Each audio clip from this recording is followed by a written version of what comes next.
They say crime doesn't pay, but for one group of thieves in Canada, it did, to the tune of nearly $19 million. It wasn't gold. It wasn't diamonds. It wasn't even money. It was maple syrup. That's right. The biggest heist in Canadian history wasn't a bank robbery or an art theft, it was the carefully orchestrated disappearance of thousands of barrels of liquid gold. And the way they pulled it off? Like something straight out of a Hollywood thriller. In Quebec, maple syrup isn't just a breakfast staple, it's big business. The province produces over 70% of the world's supply, and to keep prices stable, a powerful organization known as the Federation of Quebec Maple Syrup Producers, FPAQ, controls a massive strategic reserve. Imagine the world's strategic oil reserves, but instead of barrels of crude oil, it's filled with thousands of barrels of pure, sweet syrup. Stored in an unassuming warehouse in St. Louis de Blandford, this reserve holds enough syrup to meet global demand in case of bad harvests, and as syrup prices soared, those barrels became worth their weight in cash. Enter Richard Vallières, a black market syrup dealer with connections deep in the industry. Richard grew up around the maple syrup trade, learning early on how valuable the commodity was. He started off as a legitimate businessman but soon found himself entangled in the lucrative world of illicit syrup trading. His knowledge of the market made him a key player in the underground syrup economy. The key piece of the puzzle was Avec Karen, a security contractor at the very warehouse where the syrup was stored. Unlike the others, Karen had no previous criminal record, but financial struggles had pushed him to desperation. When he met Richard through a mutual acquaintance, they realized they had everything they needed to pull off an inside job. They saw an opportunity. They didn't need to break in. They didn't need to hack a system.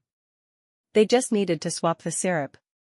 The plan was deceptively simple, but it required careful planning and precision.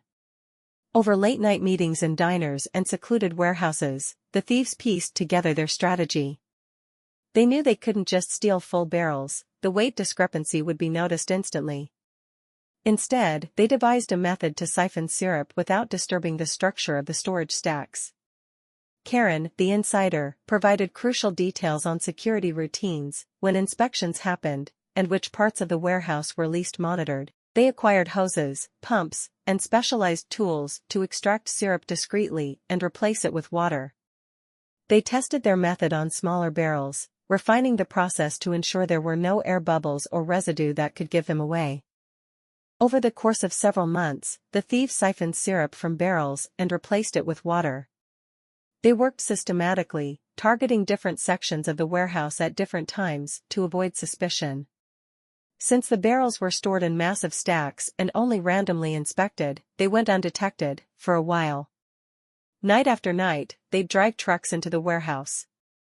The thieves used hoses to transfer the syrup into their own containers, leaving behind barrels that looked perfectly normal, but were filled with nothing but water. Finding buyers for stolen syrup wasn't as difficult as one might think.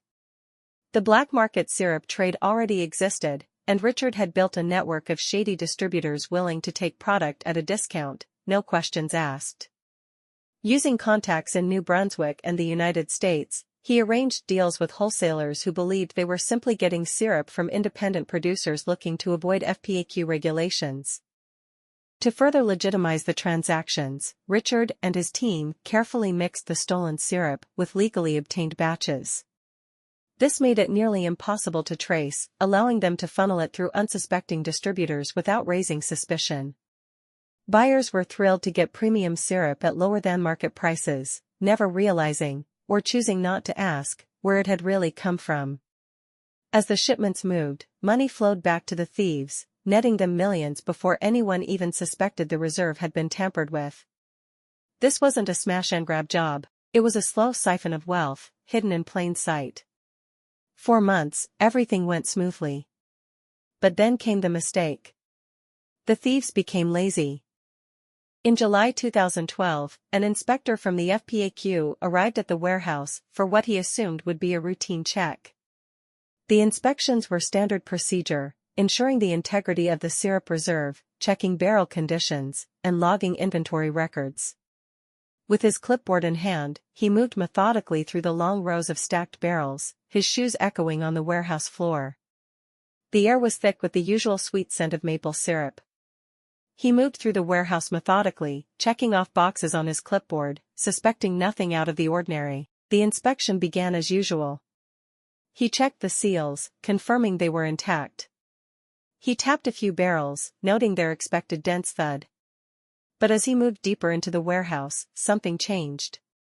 He climbed one of the towering stacks to perform a weight check, a necessary step to ensure that no syrup had been siphoned or tampered with. He reached out, placing his hands on a barrel, expecting the usual solid resistance. Instead, it wobbled, almost toppling over. His breath hitched. That wasn't normal.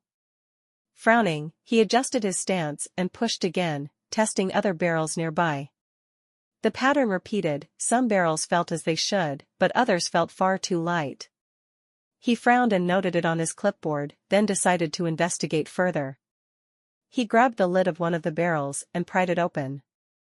Inside, not thick, golden syrup, but a clear, sloshing liquid. Water. He froze. His hands trembled slightly as he dipped a finger in, lifting it to his nose. No sweetness. No viscosity. Just water. A creeping dread settled over him. He scrambled down the stack, calling over another inspector. They needed to check more barrels. One by one, they opened them. Some were full, as they should be, but many others had been completely emptied or refilled with water. And it wasn't just a handful, it was rows upon rows. At that moment, the full horror of the situation hit him. They'd been robbed. And not just a little, this was massive. What made it worse was that this wasn't just a case of a few swapped barrels. As the theft operation had expanded, the criminals had grown more brazen and lazy. At first, they had meticulously replaced the stolen syrup with water to maintain the expected weight, but over time, as their confidence grew and their greed escalated, they stopped bothering altogether. It was faster and easier to simply drain the barrels and leave them empty, assuming no one would check. That gamble proved to be their downfall. When the inspector performed the routine weight check, the barrels weren't just light, they were hollow, unmistakably empty. His pulse pounded in his ears. He turned to his colleague, his voice barely above a whisper. Call headquarters. Now. The FPAQ called in authorities, and soon, Quebec's provincial police was on the case. This was no small crime. In total, the thieves had stolen 9,571 barrels of syrup, worth nearly $19 million. It was a theft 25 times more valuable than a typical bank robbery. But where had the syrup gone? The police followed the money. The syrup had been sold off in large shipments to unsuspecting buyers in New Brunswick and the United States. Some distributors, realizing something was off and that the investigation was in full swing, tipped off investigators. The trail led to a known syrup broker, Richard Vallières. Richard was no small-time crook. He had a long history in the black market syrup trade. Under questioning, he confessed, sort of. He admitted to buying stolen syrup, but claimed he was forced to do it under threat. But investigators weren't buying it. They soon arrested Karen, the inside man, and others involved in the operation. Between the 18th and the 20th of December 2012, police arrested 17 men related to the theft. Piece by piece, the puzzle was coming together. In 2016, the case went to trial. The prosecution laid out the elaborate scheme, how the thieves had exploited weaknesses in the FPAC's oversight, how they had moved millions of dollars worth of syrup, and how Richard had personally pocketed over $10 million. But Richard had a defense. He argued that FPAQ itself was corrupt, a cartel that controlled syrup prices unfairly. He painted himself as a businessman caught in a rigged system. But the jury wasn't convinced. Richard Vallières was sentenced to 8 years in prison and fined $9.4 million. If he didn't pay up, his sentence would be extended to 14 years. Karen, the warehouse insider, was sentenced to 5 years in prison plus a $1.2 million fine. Raymond Vallières, father of Richard, was convicted of possession and was sentenced to 2 years in jail followed by 3 years of probation. Etienne Saint-Pierre, a New Brunswick-based syrup reseller, was sentenced to 2 years in jail, 3 years of probation and an $850,000 fine. Sébastien Outras, a trucker involved in the transport of stolen syrup, served 8 months in prison. In the end, about 2/3 of the stolen syrup was recovered, but a large portion remains missing to this day. Some believe it was blended into legitimate supply and sold before authorities could trace it. And while the heist ended in arrests, it revealed something deeper, a multi-billion-dollar syrup industry that operates more like an underground economy than a breakfast commodity. It was a heist like no other. No guns, no alarms, just barrels of syrup vanishing into the night. A crime that was, quite literally, sticky business. And if you think this was just a one-time thing, think again. Because where there's money, there's crime. And for Canadians, syrup is money. Enjoyed this story?